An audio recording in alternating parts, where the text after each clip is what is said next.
अरे राजकुमार, यहाँ देखिए, यहाँ कितनी सुंदर जगह है। मैं तो यहाँ पहले कभी आया ही नहीं हूँ, ना मैंने देखी ये जगह। ये जंगल का दूसरा कोना है।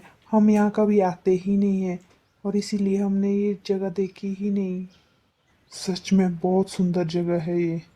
मैंने तो ऐसी जगह कभी नहीं देखी। अरे केशव, यहाँ देखो, यहाँ क्या है? क्या हुआ राजकुमार? पता नहीं, कुछ पैरों के निशान जैसे लग रहे हैं। हाँ राजकुमार, ये पैरों के ही निशान है। पर यहाँ कौन आया होगा? यहाँ और भी है हमारे सिवाय। चलो देखते हैं कौन है यहाँ पर आया हुआ। नहीं राजकुमार, हम खतरा मोल नहीं ले सकते हैं। आपके साथ तो कोई सैनिक भी नहीं आया है। अगर कोई दुश्मन हुआ तो, या कोई दुश्मन की चाल हुई, फिर क्या करेंगे हम लोग? अरे कुछ नहीं होगा, चलो तो सही। अच्छा ठीक है, चलते हैं। कुछ आवाज़ें सुनी? वहाँ से आवाज़ें आ रही है, कुछ हंसने की आवाज़ें हैं।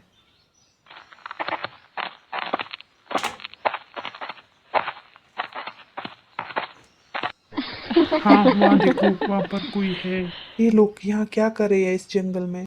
अरे वहाँ देखो, वो कितनी सुंदर कन्या है। ऐसा लग रहा है कि किसी राज्य की राजकुमारी है। हाँ राजकुमार, मुझे भी ऐसा ही लग रहा है। चलो अब चलते हैं। ऐसा ना हो कोई खतरा हो जाए यहाँ पर। इनके साथ तो सैनिक भी होंगे ना, आके हमें घेर लिया फिर। अरे रुको तो सही, कुछ भी नहीं होगा। चलो हम पूछते हैं उन लोगों को कि वो कहाँ से आए हैं और यहाँ कैसे आए। नहीं राजकुमार, रुक जाइए। क्या बात है सिया, आज तुम बड़ी खुश नजर आ रही हो। हाँ, खुश तो होना ही है ना, आज इतना बड़ा दिन जो है मेरी जिंदगी में। हाँ वो तो हमें पता है, पर मुझे तो कुछ भी पता नहीं है।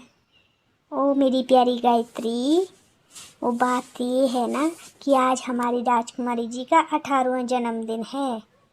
क्या सच बोल रही हो तुम लोग? जी हाँ। अच्छा तो ये बात है, इसीलिए मैं सोचूं कि आज महाराज जी ने हमें ऐसे क्यों छोड़ा है बिना सैनिक के यहाँ पर। बिल्कुल सही पकड़े, पर देर से पकड़े। श्श, रुको तो, कुछ आवाज़ आ रही है। लगता है यहाँ पर कोई है। राजकुमारी जी जल्दी चलिए यहाँ से, हम यहाँ पर नहीं रह सकते हैं। और ऊपर से हमारे सैनिक भी यहाँ पर नहीं है, हम अकेले ही आए हैं आज। खतरा हो सकता है आपकी जान के लिए, चलिए यहाँ से। अच्छा ठीक है, चलो फिर।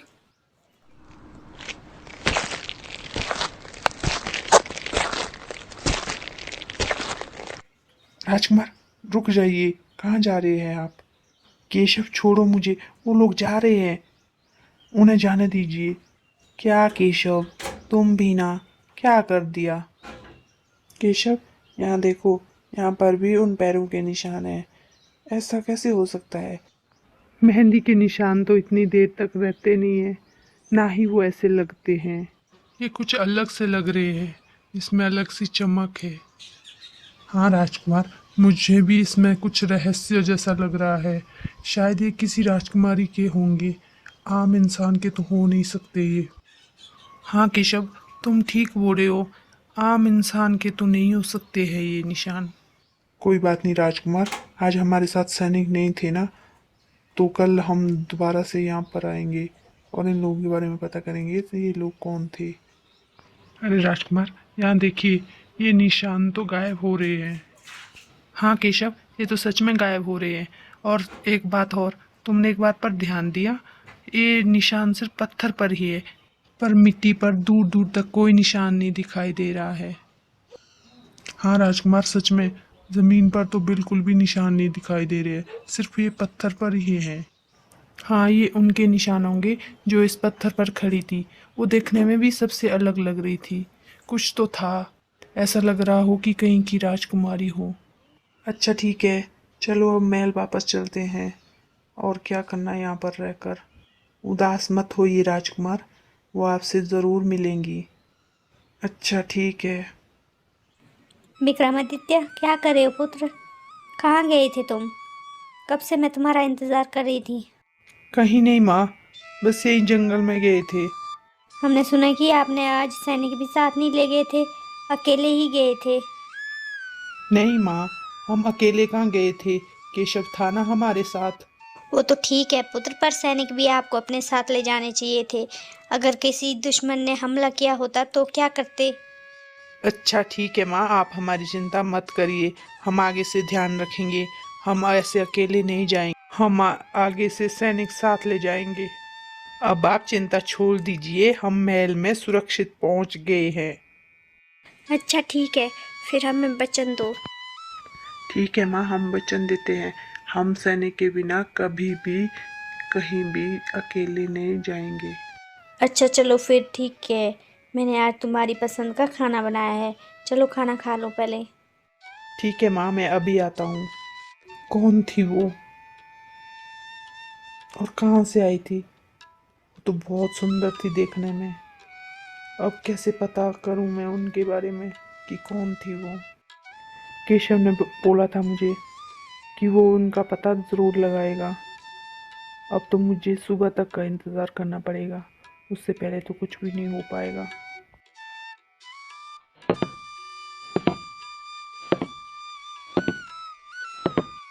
केशव, चलो भाई उसी जंगल चलते हैं।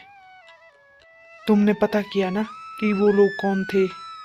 नहीं राजकुमार, उनके बारे में ज़्यादा कुछ भी नहीं जान पाया हूँ मैं, पर सुनने में आया कि वो किसी राज्य की राजकुमारी ही थी। अच्छा चलो फिर ठीक है, रहने दो। हम आज उस जगह पर दोबारा से जाएंगे, देखते हैं कि वहाँ पर कुछ मिलता है हमें या नहीं मिलता है। ठीक है राजकुमार, पर आज सैनिक साथ ले चलेंगे। अच्छा ठीक है, चलो फिर।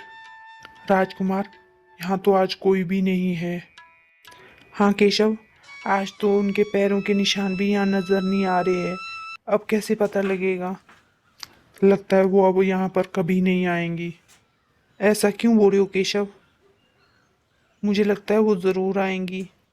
अच्छा ठीक है, फिर थोड़ा इंतजार कर लेते हैं यहाँ पर, शायद वो लोग यहाँ आ जाएं दोबारा से। ठीक है।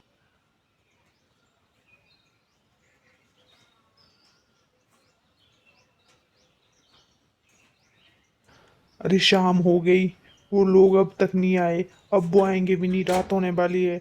चलिए राजकुमार, वापस चलते हैं। अच्छा ठीक है। महारानी साहिबा, क्या कर रही हैं आप? हमें आपसे कुछ बात करनी है।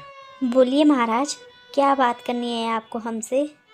हम सोच रहे थे कि अब राजकुमार का विवाह करना चाहिए। बड़े हो गए हैं राजकुमार, अब सारी जिम्मेदारी उन पर डाल देनी चाहिए हम लोगों को। हाँ महाराज, मुझे भी ऐसा ही लगता है। अब हमें राजकुमार का विवाह कर लेना चाहिए। अच्छा ठीक है फिर। हमारे पड़ोस के राज्यों की राजकुमारी कैसी रहेगी? फिर हमारी सीमाएं भी साथ साथ हैं और हमारा रिश्ता भी उनके साथ बहुत अच्छा है।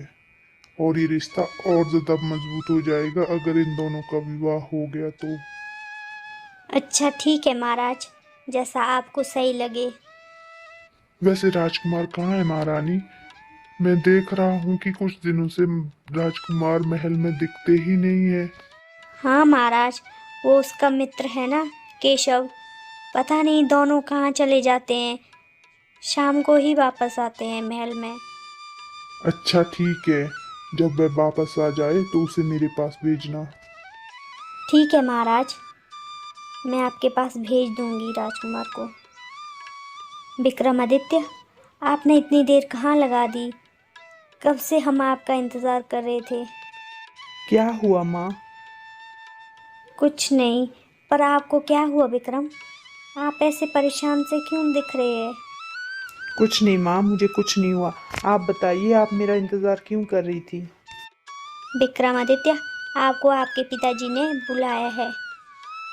अच्छा ठीक है माँ, मैं पिताजी से मिल के आता हूँ।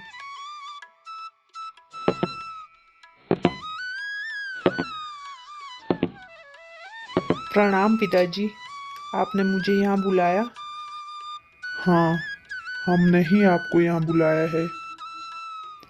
कहिए पिताजी, क्या कहना है आपको हमसे? विक्रमादित्य, हम चाहते हैं अब आपका विवाह हो। मेरा विवाह ऐसे अचानक से क्यों पिताजी? नहीं पुत्र, अचानक से कहाँ बोले हम तो कब से सोच रहे थे कि आपका विवाह करवाएंगे। किंतु पिताजी।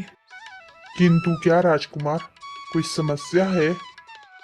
नहीं पिताजी, ऐसी तो कोई समस्या नहीं है, पर मुझे कुछ समय चाहिए था। अच्छा ठीक है पुत्र, तुम्हें जितना भी समय चाहिए ले लो, पर हमें समय पर बता देना। ठीक है पिताजी, हम आपको जल्द ही बता देंगे। अरे राजकुमार, क्या हुआ? आप बड़ी चिंता में लग रहे हैं। हाँ केशव, एक समस्या आन पड़ी है। क्या हुआ? मुझे तो बताइए, ऐसी कौन सी समस्या आ गई है आपके पास? केशव, राजकुमारी का भी पता नहीं चला कि वो कहाँ और किस राज्य की राजकुमारी है, और ऊपर से पिताजी अब विवाह के लिए बोल रहे हैं। अरे, ये तो बहुत बड़ी समस्या आ गई है। केशव मजाक मत करो, मैं सच में बहुत परेशान हूँ। मुझे कुछ समझ नहीं आ रहा है कि मुझे अब क्या करना चाहिए। अरे राजकुमार, इतनी छोटी सी समस्या के लिए इतना परेशान हो रहे हैं? अगर राज्य में बड़ी समस्या हो गई फिर क्या करेंगे राजकुमार? केशव, वो समस्या तो अलग है, पर ये समस्या मुझे सच में बहुत गंभीर लग रही है। हाँ राजकुमार, समस्या गंभीर तो है। ऐसा लग रहा है आपको बड़ी गहराई से प्रेम हो गया है। राजकुमार, आप महाराज को सच क्यों नहीं बता देते हैं कि आपको कोई और कन्या पसंद है, आप उसी से ही विवाह करेंगे? नहीं केशव, मैं ऐसा कुछ भी नहीं बता सकता। अगर मैंने बता दिया तो फिर क्या जवाब दूंगा? अभी तो हम उस कन्या के बारे में कुछ भी नहीं जानते हैं। हाँ ये भी सच है, तो फिर क्या करेंगे? कोई योजना तो सोचनी होगी ना राजकुमार। अच्छा ठीक है, सोचते हैं क्या कर सकते हैं अब हम लोग। वैसे मेरे पास एक योजना आ गई केशव। ठीक है, मैं जाता हूँ, कल मिलूंगा तुमसे।